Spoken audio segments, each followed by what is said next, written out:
Donc on va Dernière question, immédiatement. Dernière question. Bonjour, je suis Monsieur Nalpas, je suis étudiant en journaliste. Je voulais un petit mot sur l'exemplarité des politiciens, et notamment sur la double cotisation et sur le cumul de retraites et de salaires. Le Premier ministre a été très clair là-dessus, comme je l'avais été moi-même.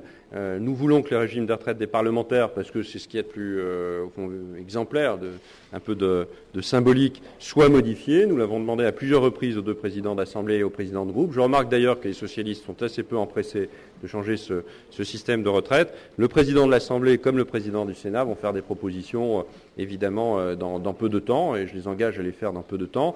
En ce qui concerne le cumul emploi-retraite, au fond, pour les ministres, même si les ministres ne sont pas des citoyens différents des autres, le Premier ministre a finalement arbitré pour qu'un ministre ne puisse pas cumuler son traitement de ministre et une retraite de parlementaire. Pour une raison d'ailleurs, il y a 36 000 raisons à ça, mais pour une raison assez simple, c'est qu'en réalité, quand il est parlementaire, qu'il a été parlementaire, jusqu'à présent, il devait, quand il était ministre et qu'il partait du gouvernement, il fallait qu'il se représente à une élection pour redevenir parlementaire s'il le souhaitait. Maintenant, c'est automatique. Vous perdez votre qualité de ministre pour telle ou telle raison, vous pouvez revenir au Parlement, et donc ce serait assez curieux d'avoir une retraite, puis tout d'un coup de l'interrompre et de retourner dans la catégorie active, des actifs. Donc ça ne peut pas se faire. Donc le Premier ministre a décidé qu'il n'était plus possible de cumuler l'emploi de ministre, la rémunération de ministre, avec une retraite de parlementaire. Enfin, les ministres ne pourront plus, et c'est au Parlement aussi d'arrêter cela dans ses règles, en réalité, d'utilisation de la caisse de retraite des parlementaires.